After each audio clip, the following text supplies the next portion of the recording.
Nah, sahabat YouTube, Assalamualaikum warahmatullahi wabarakatuh ya. Bagaimana caranya dan ceritanya mesin jadul ini tersebut? Wow, ini mesin gede banget ya sahabat YouTube. Di sini tertera labelnya adalah R12 nih sahabat YouTube. Dari Mitsubishi, gede banget nih. Dan di sebelahnya juga ada R134A. Nah, ini nih sahabat YouTube, R134A mati. Jadi kita pengen coba ganti pakai mesin R12 nih sahabat YouTube. Jadi salah satu proses untuk mengganti atau masuk ke bagian R134A, dari macam olinya sama yang namanya freonnya untuk masuk ke showcase sebelah sana sahabat YouTube. Jadi kita mau masukin ke showcase, dan ini salah satu mesin jadulnya, dan ini kompresinya juga masih bagus, dan ini mati R134A.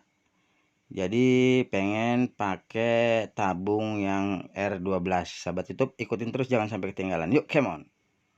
Nah sahabat YouTube, bagaimana caranya biar R12 bisa masuk freon ke R134A, dan ini salah satu prosesnya dari adik gagal tenar ya, karena memang ini R12 pengen dipakai freon R134A. Sinkron enggaknya ya kita nggak tahu, tapi kita uji coba bagaimana cara jalannya dan bagaimana prosesnya, dan ikutin terus jangan sampai ketinggalan. Jadi di sini adalah jadul, pengen saya pakai R134A. Bisa, nggak mungkin nggak bisa. Karena memang ini kompresinya sangat bagus, dan memang ini bisa. Karena di dalamnya semua tertera dengan mesin seperti itu. Jadi memang ada kebedaannya. Dan ini salah satunya yaitu kita mau pakai olinya juga. Nah, ini Mkrate. Jadi R134A pengen masuk ke R12. Jadi yang ada di dalam sini R12 olinya kita mau ganti sama R134A seperti itu. Dan freonnya juga harus sesuai, harus sinkron sama yang namanya oli tersebut. Nah, seperti ini sahabat YouTube. Salah satunya kompresor ini R12. Jadi dia memang ada olinya juga. Dan kita mau coba proses penggantian. Jadi antara R134A sama freon R134A nya bisa sinkron ke bagian mesin tabung ini tersebut nih sahabat YouTube. Ikutin terus ya, come on, lanjut. Nah, dan ini salah satu yang namanya muk. Jadi gunanya muk ini untuk mengetahui atau menganalisis bagian oli yang ada di dalam tabung tersebut. Jadi memang olinya itu memang beda-beda ya, R12, R134, R22, R410 itu memang beda-beda olinya. Dan ini R12 nih sahabat YouTube. Olinya seperti ini. Oli sih masih bagus, masih bening ya, masih oke. Tapi memang ini oli gunanya itu untuk kompresor R22 seperti itu nih sahabat YouTube. Jadi kita tuang habis, kita bersihin, dan kita harus tahu takaran oli berapa-berapanya seperti itu. Nanti kita ganti sama R134 olinya yang bagus. Nah, ini proses penuangan udah selesai, dan seperti ini takarannya. Nah sahabat YouTube, inilah dia salah satu yang namanya takaran oli yang ada di dalam kompresor tersebut. R22 olinya seperti ini nih sahabat YouTube. Lanjut. Dan ini ada Aqua. Jadi ini kumpulan oli-oli bekas, jadi nggak saya buang ya, oli-olinya saya kumpulin dan saya tampung di Aqua untuk berguna juga bagi buat yang karat-karat seperti itu. Jadi ini kita tampungin beberapa mesin, beberapa oli campuran, jadi masih agak lumayan bisa dimanfaatin seperti itu sahabat YouTube. Nah, ini udah selesai terkumpul, jadi nanti ini buat oli yang barunya. Nah, seperti ini sahabat YouTube, R134A. Jadi kita mau masukin ke bagian tabung tersebut seperti itu.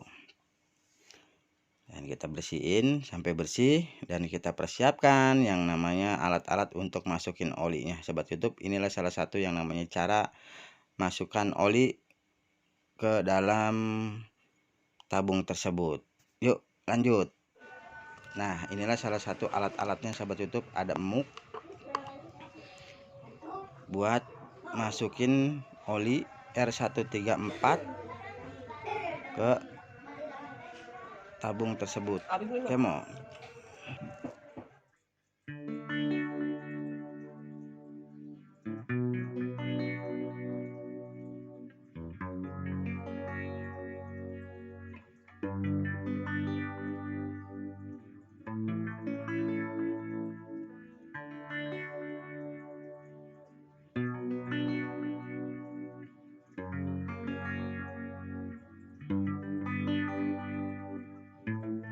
Nah, sahabat YouTube, ini udah persiapan stop kontaknya atau colokannya, dan ini udah nempel PTC sama relay, dan ini udah terhubung antara listrik, dan ini selang untuk pemasukan yang namanya olinya. Nah, ini kita tuang olinya seukuran atau takaran yang tadi kita tuang.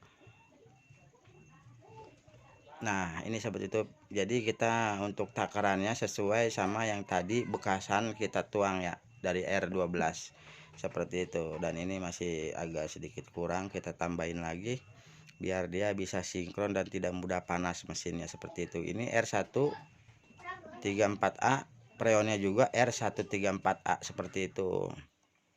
Nah, inilah salah satu yang namanya takaran dan pengisiannya ya sahabat YouTube. Ini selang udah oke, dan ini udah tinggal kita masukin oli ke bagian tabung kompresor tersebut. Ini masuk, sedot, nampunglah di sini, dan salah satu pipa ini harus kita tutup bagian penghisapan agar oli ini bisa masuk ke dalam sini seperti itu. Dan ini kita mulai ya prosesannya, dan mudah-mudahan bisa berguna dan bermanfaat juga nih buat teman-teman ya sahabat YouTube. Ikutin terus, jangan sampai ketinggalan. Ini salah satu proses pengisian oli R134A masuk ke tabung atau kompresor R12 seperti itu nih sahabat YouTube.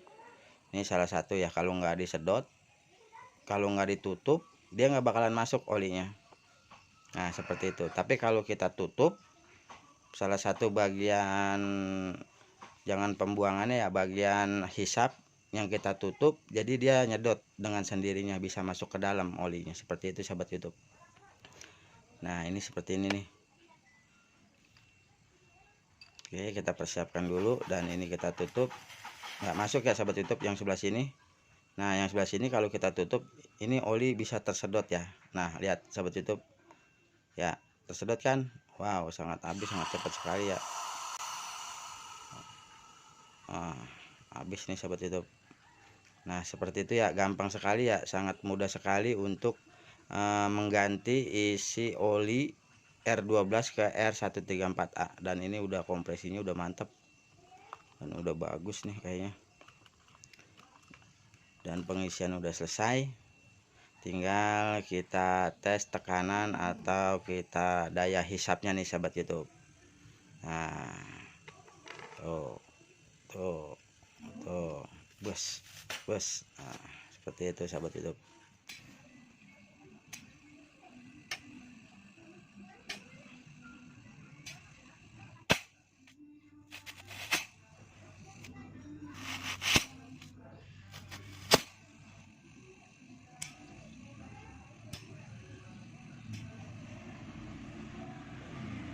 Nah, sahabat YouTube, ini udah selesai, ini udah oke ya, tekanannya sama daya hisapnya udah bagus, pakai oli R134A ke tabung R12 sahabat YouTube. Ini oli udah masuk dan udah bagus dan udah siap dites. Dan untuk memasuki yang namanya 134A, kita pakai oli dan sama freonnya ya sahabat YouTube. Semoga bermanfaat. Assalamualaikum, dah.